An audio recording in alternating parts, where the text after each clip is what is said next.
Microsoft is a firm on the rise these days, with its influence growing into new areas all the time. Microsoft, on the other hand, had a totally different reputation less than a decade ago, one of sluggish growth, bureaucracy, and collapse. The company's recent transformation has been a lesson in history, and we will learn how it happened in this video. But first, if this is your first visit to our Smart Stocks Academy channel, please accept my best greetings. And to be the first to know if a new video like this is released, hit the like button, subscribe, and click the notification bell next to it. So if you're ready, let's get to the video.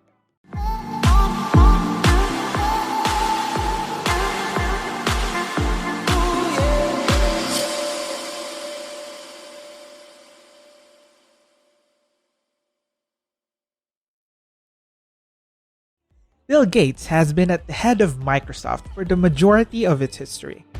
Microsoft first captured the operating system industry under his leadership, and he was so successful that the US government nearly broke Microsoft apart. Bill finally stepped down after 25 years as CEO, and the guy he picked up to succeed him, well, he had a very different vision for Microsoft. Even though he was the 30th employee employed at Microsoft and had been around for decades, Steve Ballmer had worked in areas such as business management and sales. These divisions, in Steve's opinion, were responsible for Microsoft's success. Thus, he tried to restructure leadership around business professionals rather than technological experts.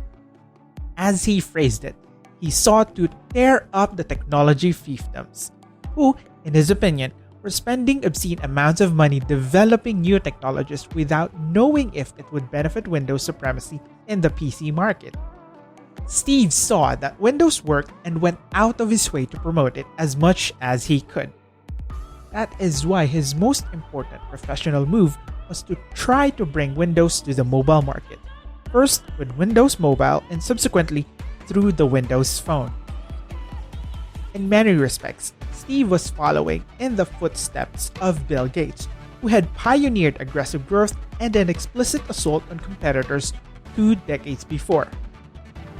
Unfortunately, Microsoft entered the smartphone market far too late, and Steve's ambition of making billions from selling phones never came true. You can understand how awful things were just by looking at a chart of Microsoft's stock prices over his tenure.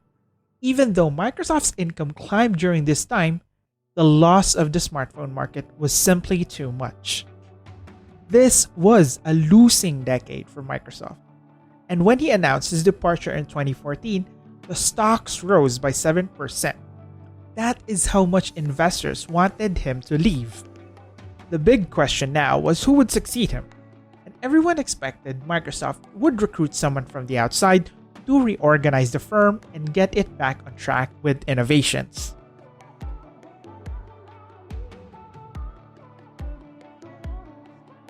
The response, on the other hand, was the polar opposite. Not only was the new CEO a veteran Microsoft insider, but he was also the head of one of the divisions that Steve Ballmer himself had formed.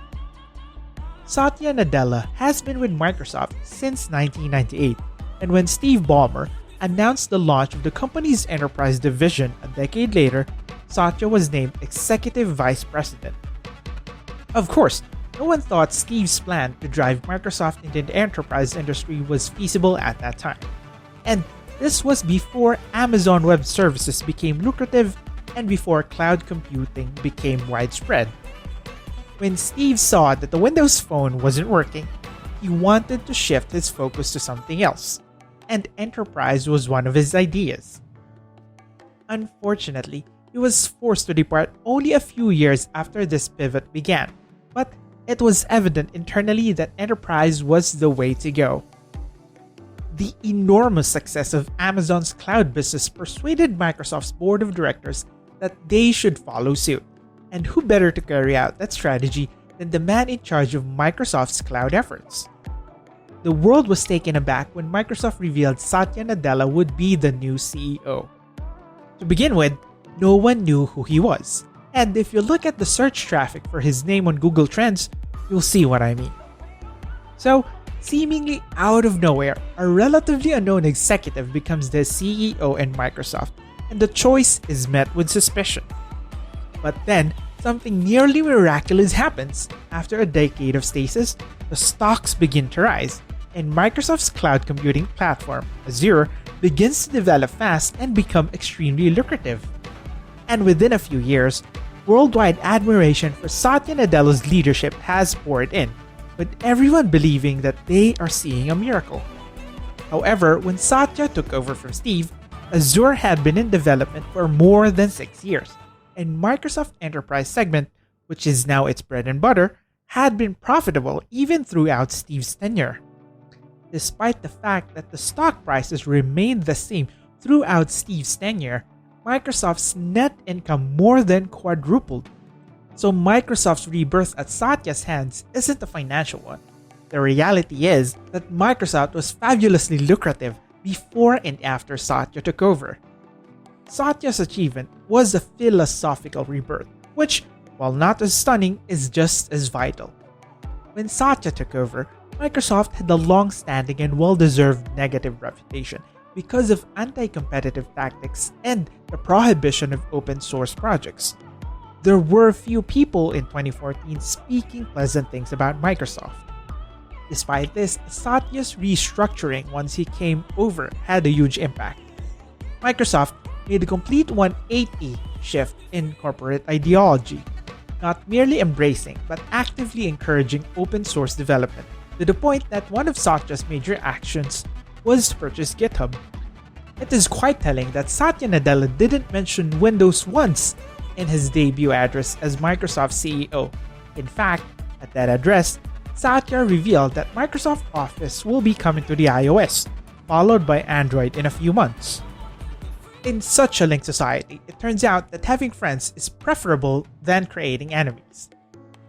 Of all, none of what Satya is credited with today would have been conceivable if Steve Ballmer hadn't set the basis a decade ago. While everyone is ready to laud Satya for economic gains that he may or may not have had a hand in, we should acknowledge his genuine contribution, converting decades of competitive aggressiveness into a collaborative approach. And with that, today's video comes to an end. I hope you learned something, and to express your love and support for this video, don't forget to hit the like button, subscribe, and click the notification bell next to it to be the first to know when a new video is posted. Thank you for taking the time to watch, and we hope you enjoyed it. We look forward to seeing you on another video.